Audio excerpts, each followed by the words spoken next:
Bem-vindo, bem-vinda! Está começando agora o Ecosenado. Veja na edição de hoje. Iniciativa que pode reduzir lixo eletrônico. Um projeto de lei do Senado facilita o acesso a peças e ferramentas para que reparos em produtos danificados possam ser feitos por terceiros. Por ele ter muita tecnologia, alguns componentes são também muito frágeis e de difícil reparo. Antigamente o celular era fácil de reparar porque ele não fazia praticamente nada. Hoje em dia é muito complexo, então dificulta também o reparo. A lei fala numa plataforma, né, que o fornecedor tem que ter uma plataforma que ele vai indicar aonde ele pode reparar esse produto. Por pessoas autorizadas, autorizadas pelo próprio fornecedor ou por terceiros. Isso também é muito importante, né? Porque muitas vezes você quer reparar o produto e o fornecedor não tem na sua cidade. Dia dos Povos Indígenas. Data chama a atenção para conquistas e desafios. Agora a gente fala que estamos numa transição de uma política indigenista para uma política indígena. Porque nós temos hoje indígenas no Congresso Nacional, ajudando na elaboração das leis do país. Temos indígenas no Poder Executivo e também em alguns espaços do Judiciário. O ativismo ambiental da jovem surfista Catarina Lorenzo, que com 12 anos fez um discurso para líderes globais na ONU. Lembrei a eles que eles estão tendo o direito de viver o futuro deles, então por que a gente não pode ter o direito de viver o nosso futuro? E por que os ursos polares estão ameaçados? Animação com hexágonos, aerogeradores e mata ao fundo. Ecosenado. Uma proposta legislativa do Karine Senado Beluso. regulamenta o direito ao reparo. Se virar lei, consumidores poderão escolher locais para consertar eletrônicos e fabricantes não poderão programar a obsolescência dos seus produtos. A iniciativa ainda ajuda a diminuir o descarte de aparelhos na natureza. Imagens de televisores, celulares e computadores. Chegamos a 2025. A tecnologia, a inovação e a indústria dos eletroeletrônicos avançaram a ponto de transformar a vida das pessoas. Hoje, quem tem um mínimo poder aquisitivo não vive sem algum aparelho tecnológico que torne a rotina mais prática ou que ofereça entretenimento e informação. E que em pouco tempo já vai estar ultrapassado. O celular é o mais comum, mas é o computador, Paulo a televisão, Celso hoje em dia a dos máquina Reis de lavar Gomes, roupa, o vice-diretor micro-ondas, da Faculdade de todos os nossos Tecnologia da eletrodomésticos UNB. hoje em dia têm uma parte de eletrônica. Então você tem um consumo e uma geração maior de produtos eletrônicos. E como você tem na indústria hoje uma linha de chama-se obsolescência programada ou planejada, os produtos são feitos para durar menos tempo. Então você gera esse ciclo de ter que consumir novos produtos.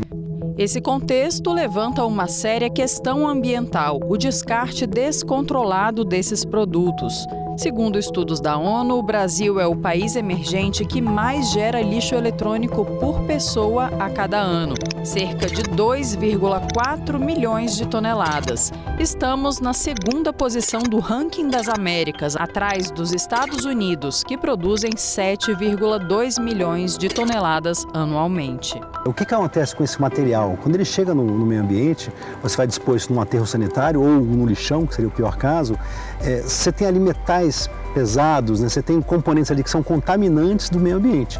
Então a primeira chuva que vai, ela vai lavar esses metais, ela vai lixiviando esse material para o meio ambiente, vai contaminar o solo, o subsolo, a água subterrânea e o lençol freático, né? E os corpos hídricos próximos ali. E o que tem contribuído para essa quantidade assustadora é a dificuldade que os consumidores têm quando precisam consertar produtos danificados.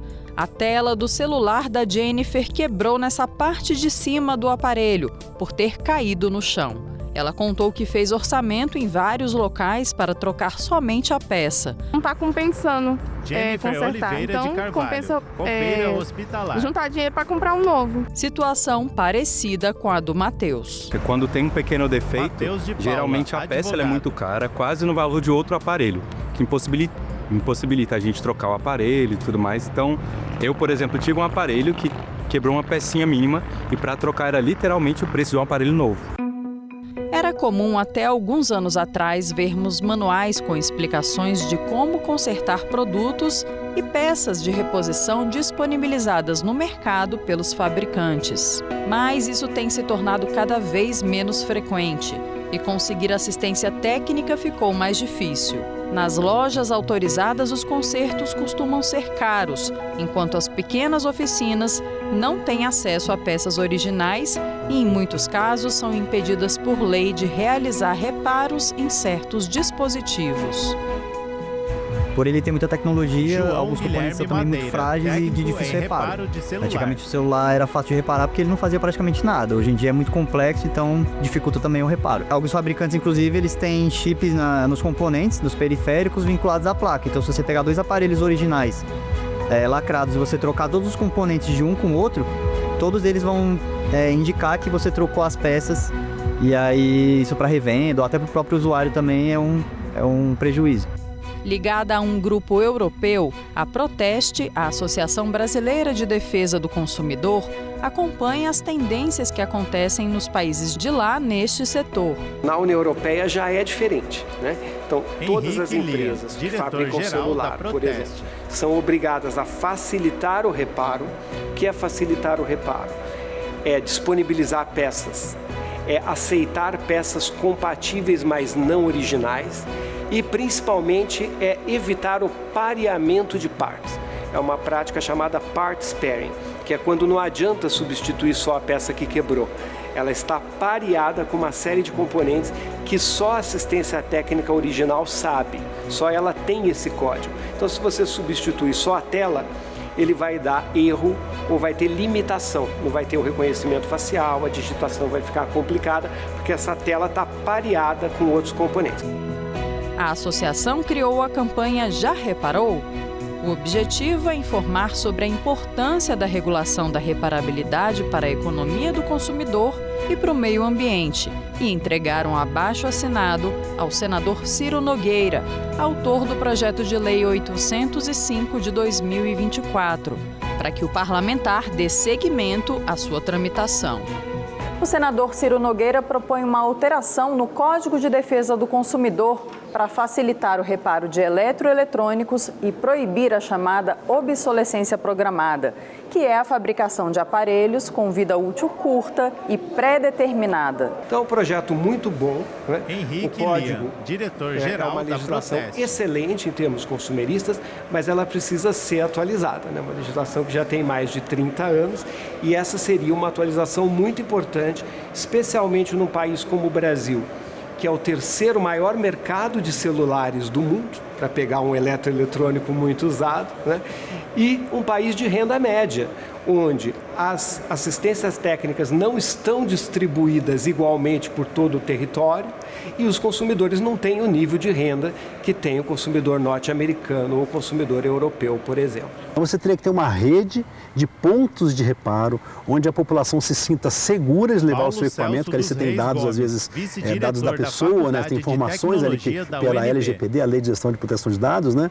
Você tem que guardar esses dados e não pode ter a divulgação. As pessoas têm muito receio de dar o seu celular para alguém mexer, o seu computador para alguém mexer.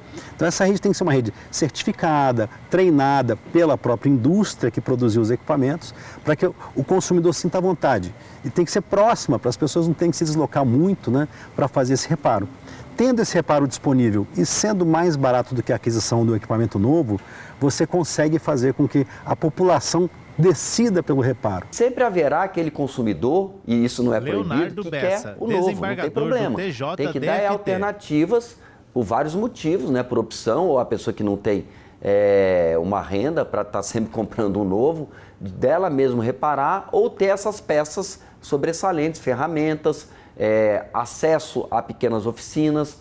A lei fala numa plataforma, né, que o fornecedor tem que ter uma plataforma que ele vai indicar aonde ele pode reparar esse produto. Por pessoas autorizadas, autorizadas pelo próprio fornecedor ou por terceiros.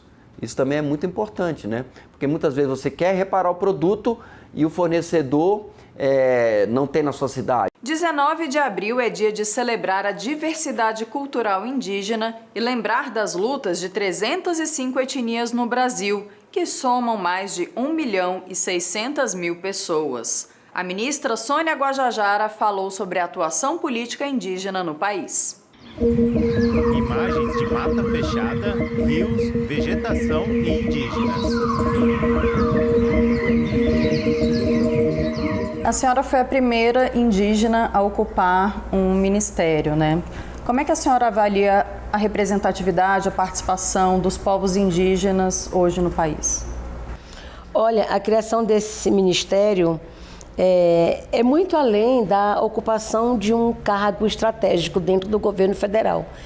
É valorizar a identidade indígena enquanto povos originários, né, que tem toda uma grande contribuição a dar para o país, seja na diversidade cultural, seja no uso que o Brasil já utiliza no seu vocabulário com palavras indígenas, nos bairros, nas ruas, nas cidades, os rios, né?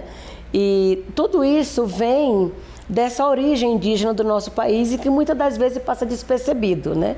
Então, o Ministério hoje traz a pauta indígena para um centro do debate político, traz os indígenas para o protagonismo também na construção da política indigenista.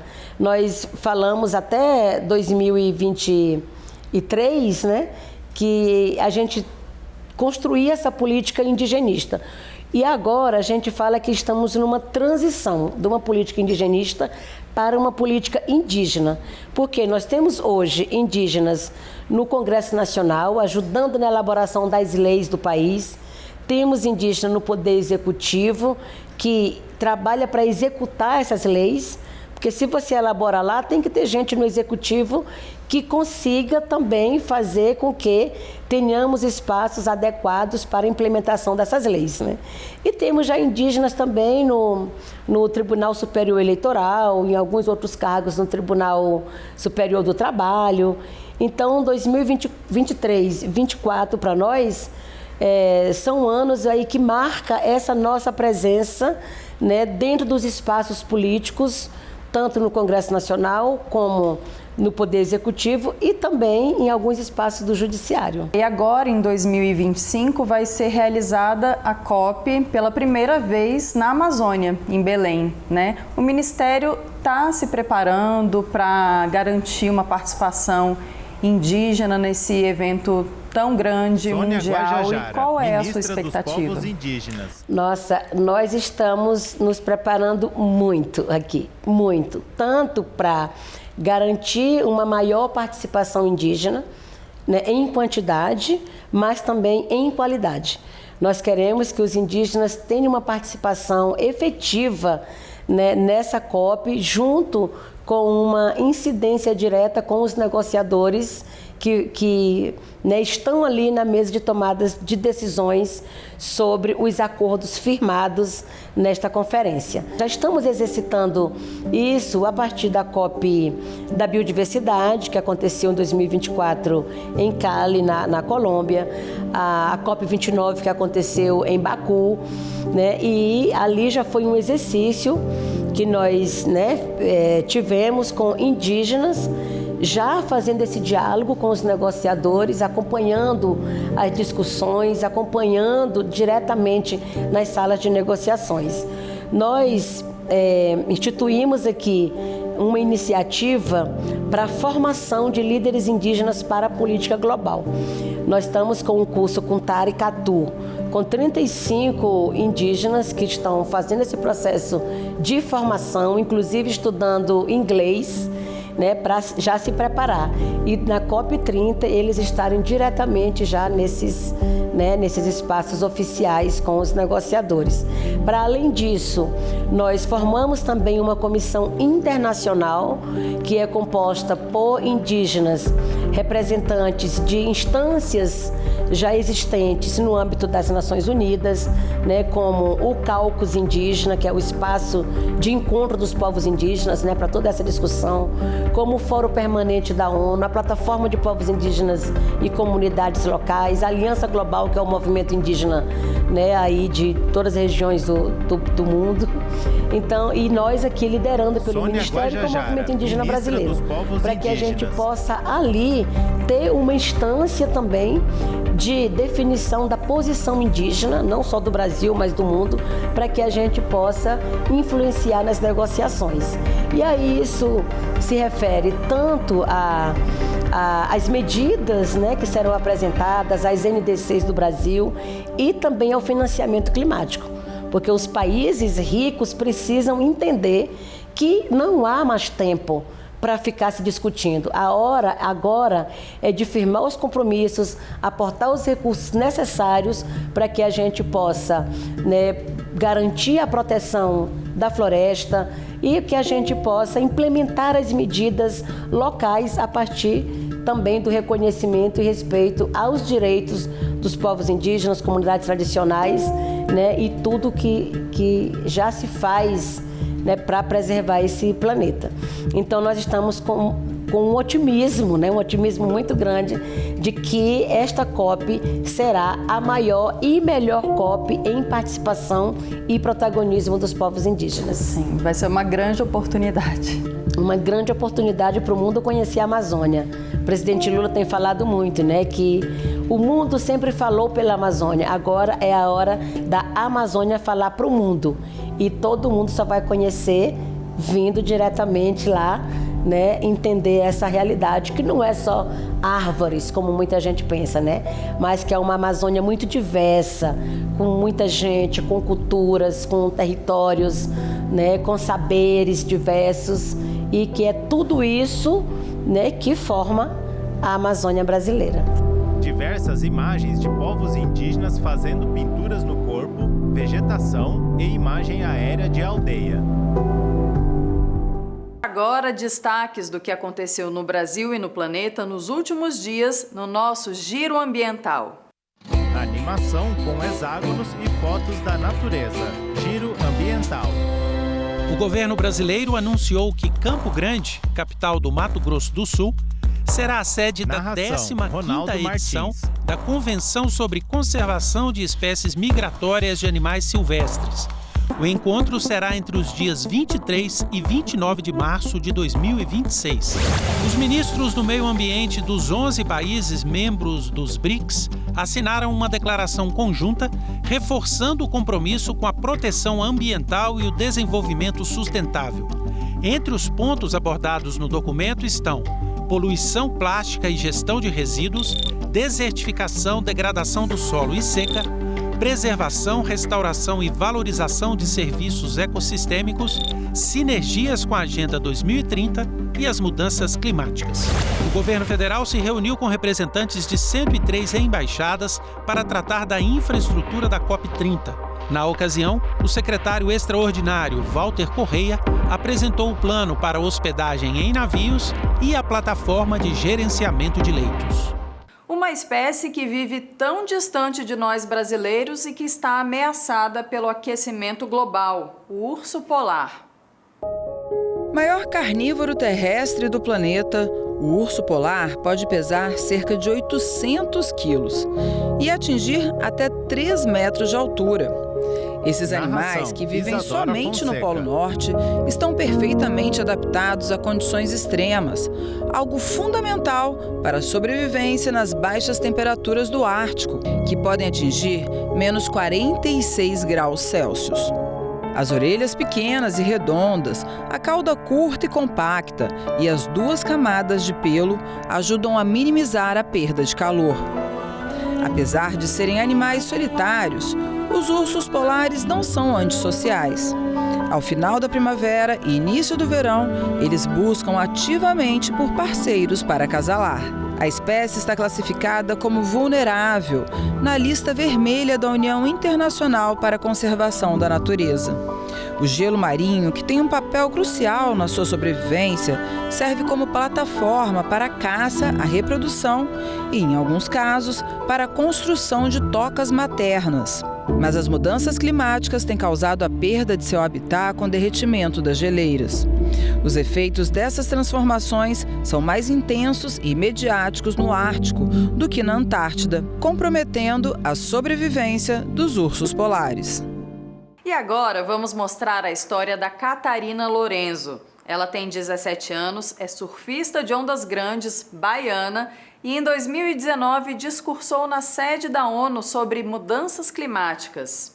Junto com outras 15 crianças e adolescentes, entre elas a famosa Greta Thunberg, A brasileira foi porta-voz de uma reclamação formal contra a Alemanha, Argentina, França, Turquia e Brasil no combate ao aquecimento global. O meu ativismo e essa minha paixão pelo meio ambiente começou desde muito pequena. Eu cresci em uma família que sempre me incentivou a gerar uma conexão com a natureza. Então, eles sempre me ensinaram que cuidar da natureza é cuidar de mim mesmo, porque eu faço parte da natureza. Minha família fundou uma luta e iniciou uma luta aqui em Salvador da proteção de uma área de Mata Atlântica chamada Vale Encantado, no meio da cidade de Salvador. É uma luta que acontece até hoje e essa foi a minha primeira luta ambiental. E surfo desde os 2 aninhos de idade, então eu estou constantemente no mar e no oceano. Naquele ambiente natural, eu comecei a perceber mudanças. Eu comecei a perceber um aumento de esgoto dentro do mar, comecei a perceber um aumento de poluição, comecei a perceber um aumento de desmatamento. Quando eu tinha mais ou menos 9 anos de idade, eu estava nadando nessa piscina natural, onde eu aprendi a nadar, minha família toda nadou neste local. Cheguei próximo onde tem 2 corais centrais, e quando eu cheguei bem próximo deles, eu vi que os corais estavam cheios de pontinhos brancos e quase sem água nenhuma. Isso quer dizer que ou o coral está morto ou está próximo de morrer. E além disso também, a coisa mais estranha era a quentura da água. Sim, a água na Bahia é quente, mas era um quente absurdo. E na época eu não sabia que o que eu tinha vivido ali, com aquelas questões dos corais e com aquela questão da água estando numa temperatura muito alta, tinha a ver com as mudanças climáticas. Só fui descobrir depois, quando eu tinha 12 anos, estava na escola, fazendo uma eletiva de ciências ambientais. E aí a gente estava aprendendo sobre gases de efeito estufa, citou o tema das mudanças climáticas, eu me interessei, pesquisei, e ao pesquisar aprendi mais sobre e fiz esse link. E foi como se eu compreendesse aquele momento que eu saí da água e falei assim, nossa, isso aqui que eu vivi não é normal. Veio uma vontade dentro de mim de tomar atitudes ainda maiores do que eu estava fazendo. Eu precisava agir contra as mudanças climáticas para resolver esse problema. E foi assim que, quando a oportunidade da ONU surgiu, quando eu tinha 12 anos de idade, eu tive a oportunidade de contar a minha história do coral dentro de uma petição e dando também discursos na sede da Unicef em Nova York, na ONU. Eu, com mais 15 crianças do mundo todo, de todos os continentes do mundo, assinaram essa petição contra 5 países, denunciando eles por violar os direitos das crianças, por não estarem tomando ações climáticas efetivas, mais especificamente ações climáticas relacionadas ao que eles tinham se comprometido quando eles assinaram o Acordo de Paris.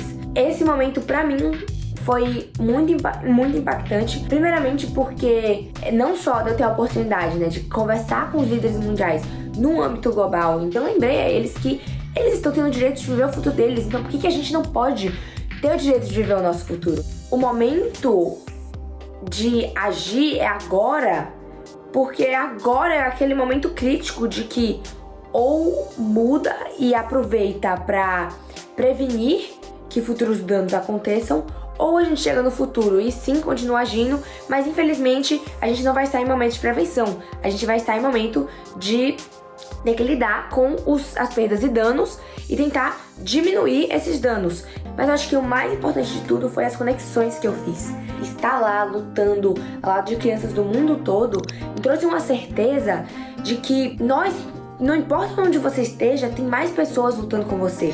Tinha uma pessoa a milhares de quilômetros de mim, sofrendo consequências diferentes da que eu sofria, mas do mesmo problema que eram as mudanças climáticas. Foi devido a essa petição, a petição Children vs. Climate Crisis, que a ONU oficialmente reconheceu que o direito da criança ele é violado por falta de ação climática. E isso abriu portas para uma discussão essencial que está acontecendo ao redor do mundo, que é a pauta do direito da criança e a pauta do meio ambiente, e a pauta do acesso à natureza, e a pauta das mudanças climáticas. Elas têm que estar interconectadas, até porque as crianças, elas compõem 1/3 da população mundial. Não tem como você querer montar um futuro para a juventude sem que a juventude também tenha uma voz para falar sobre seu futuro. Outros trabalhos também que eu faço, especificamente com os órgãos da ONU, é com a Unicef. Atualmente, eu me tornei jovem embaixadora da Unicef, e nós, basicamente, como jovens embaixadores do Unicef, a gente realmente leva a pauta da Unicef para os lugares. Atualmente, eu ainda faço parte do coletivo SOS Vale Encantado, que foi a minha primeira luta ambiental. Eu sempre falo que, para mim, independente de todas as ações que eu faço globalmente, se eu não continuar com minhas lutas locais, não faz sentido a minha luta, porque é muito importante para mim continuar tendo meu trabalho local. Além disso, também eu tenho o meu próprio projeto de educação e inovação sobre sustentabilidade e meio ambiente, chamado Ecoclube Sustentare, e a gente faz aulas de surf de graça com limpezas de praia. Enquanto a gente separa os resíduos, a gente faz uma roda de conversa. A gente sabe que a gente é capaz, a gente só precisa dos espaços, a gente precisa da confiança e a gente precisa que as gerações mais antigas realmente tenham a humildade de olhar a gente no olho e não simplesmente ver a gente como inferior e eles como superiores, porque não é assim que soluções vão vir. As soluções vão vir com união, quando a gente deixar de separar as nossas diferenças e, na verdade, ver as nossas diferenças como força para que a gente consiga chegar nas ações que a gente precisa e na mudança que a gente precisa ter nesse mundo. Ficamos por aqui. Muito obrigada pela sua audiência. Para rever ou compartilhar este e outros programas, acesse senado.leg.br/TV ou o nosso canal no YouTube. Até o próximo Eco Senado. Tchau, tchau. Os créditos entram em tela.